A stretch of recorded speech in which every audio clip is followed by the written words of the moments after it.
Welcome to the Legal Brief. This is our masterclass explainer where we treat Cambridge computer science exam strategy exactly like a high-stakes court case. To win, you need to build your argument like a top barrister.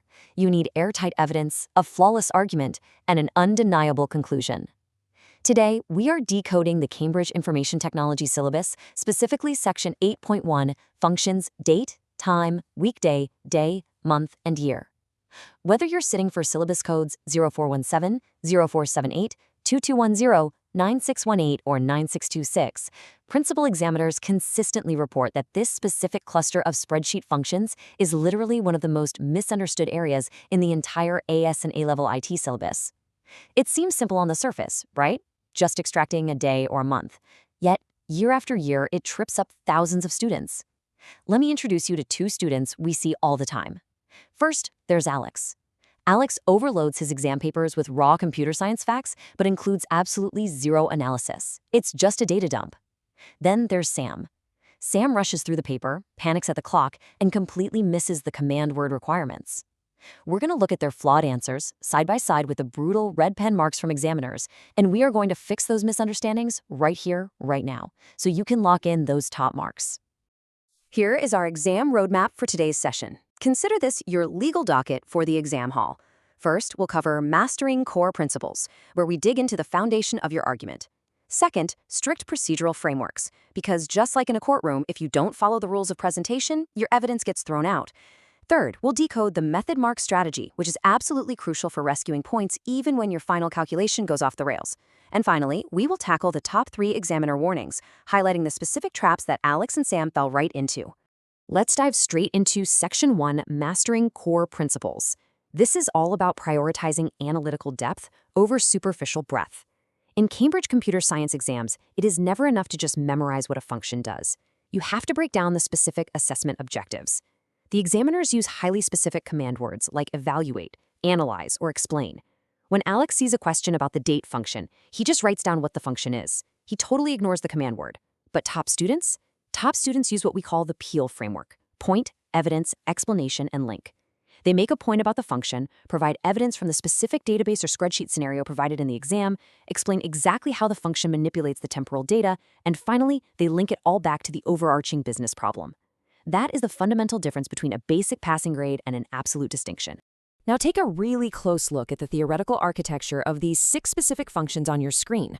We've got date, time, weekday, day, month, and year mapped directly against their precise definitions and use cases. Before we break these down, I need you to do something absolutely critical for your exam prep.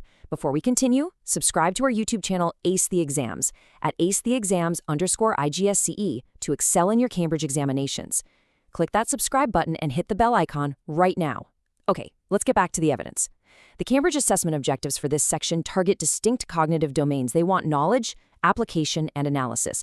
Think about the weekday function.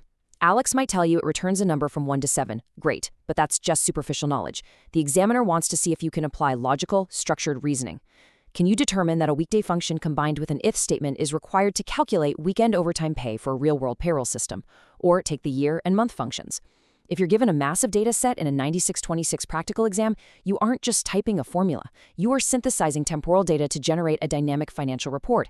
Every single one of these 6 functions is a tool to solve a specific problem. You have to know the exact use case, the exact syntax, and the exact business logic required to deploy it effectively. Read this quote straight from the principal examiner reports. Candidates referencing cross-topic connections achieve significantly higher marks. This is the L in our PEAL framework: link. The crucial point here is that Cambridge examiners are not testing isolated knowledge. They actively reward candidates who demonstrate a connected, conceptual understanding across completely different syllabus areas. If you can take your understanding of a day or month function and seamlessly connect it to a data validation rule to prevent user entry errors, you are demonstrating mastery. If you can link a time extraction to a dynamic report heading or a complex relational database query in syllabus code 0478, you are proving to the examiner that you think like a true computer scientist. Top-performing students exhibit this transferable understanding. They don't just see a spreadsheet, they see an interconnected system, proving they can adapt these core functions to entirely unfamiliar, highly complex exam contexts. Moving right along to Section 2, Strict Procedural Frameworks. Knowing the theory is only half the battle. Now we have to master the strict conventions of presentation. This is where we start transforming your raw knowledge into undeniable exam marks. The presentation of your information is not a suggestion. It follows a strict procedural framework where correct terminology, appropriate formats, and clear annotations are completely mandatory. Let's look at the transformation from a failing grade to a top mark. On Alex's paper, the red pen marks are everywhere because he forgot his column headings. On Sam's paper, the red ink is bleeding through the page because he rushed and formatted a date as an unreadable serial number instead of the required regional format. You could have the most elegant, perfectly functioning nested date and time formulas in your entire cohort, but if you fail to apply the proper headings, or if your date format doesn't match the specific scenario requirements, you will bleed marks. We are going to rewrite these answers live using the Computer Science Success Blueprint. Look at the green check marks appearing now. We add clear, descriptive headings. We format the output to exact DDMMMYYY specifications. We annotate the complex formulas so the examiner knows exactly what we did. Practical application in Section 8.1 is about developing professional skills. It is about evaluating performance and presenting data exactly as a senior IT consultant would in a real-world corporate environment. You cannot lose marks over a misplaced hyphen or a sloppy cell format. Think of this specific framework as your ultimate data interpretation pipeline. When you are dealing with texts, tables, and complex data sets, your practical application must seamlessly flow from extracting the data to interpreting the relationships to drawing evidence-based conclusions. For instance, in a tricky paper 4 question, you might first use the month function to extract specific sales data from a raw, messy dataset. That is the extract phase. Next, you interpret the seasonal trends across different quarters. Finally, you conclude which marketing strategy was most effective based purely on the temporal data you processed. This 3-step process is critical. It shows the examiner that you don't just know how to type a function, but you understand exactly why it matters to the end user. We are now entering Section 3, the method mark strategy. This is where we decode the absolute best problem-solving methodology in the entire Cambridge playbook. This is how you guarantee marks even when the pressure is on. This brilliant deconstruct, solve, and evaluate framework ensures you pick up marks for your analytical process by breaking the problem down and proving your recommendations are justified.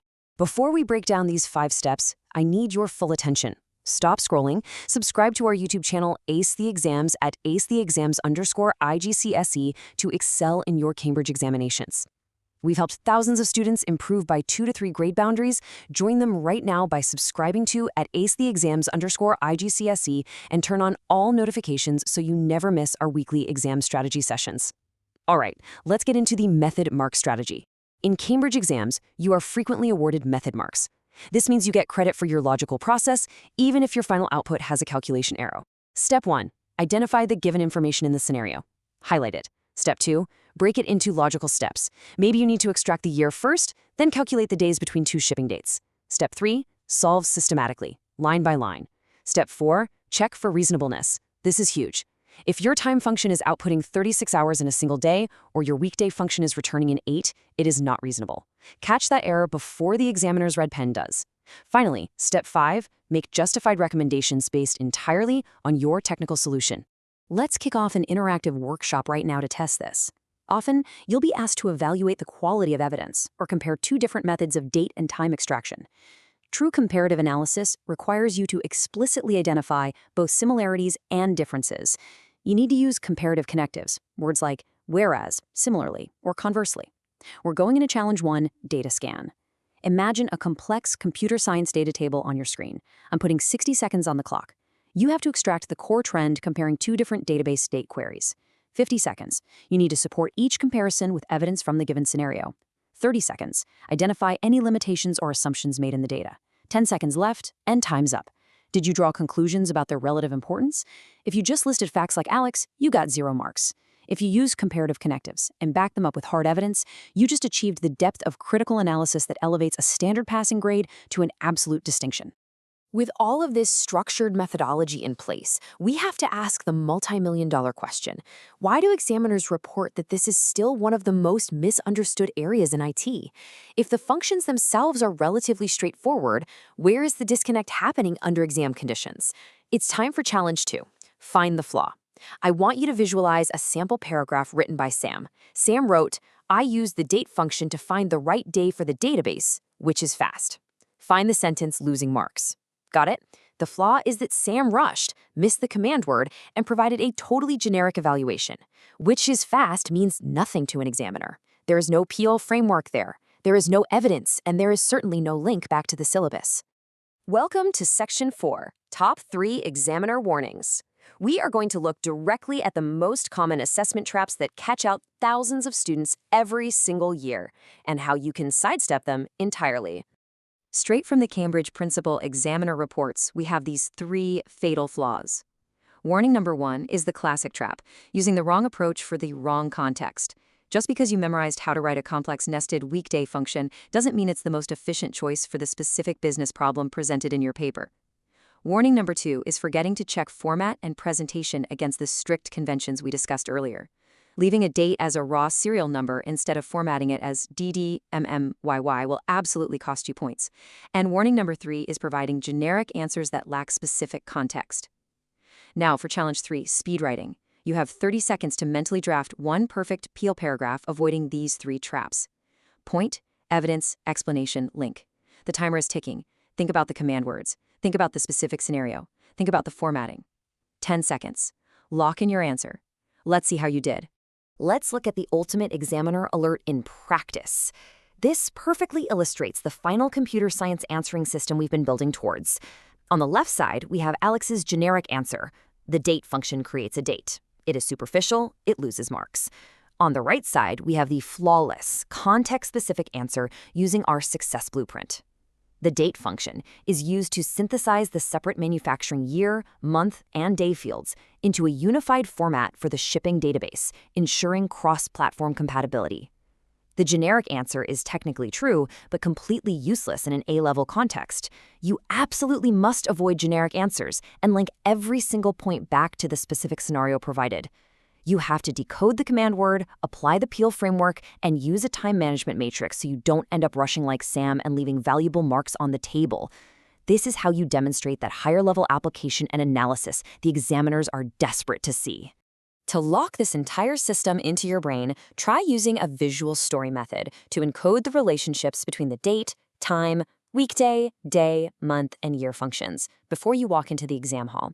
Imagine a highly specific, real-world workflow. Picture a busy bakery tracking the exact time a massive corporate order comes in, calculating the weekday to ensure they schedule the right master baker, and outputting the final date of delivery into a fully automated spreadsheet.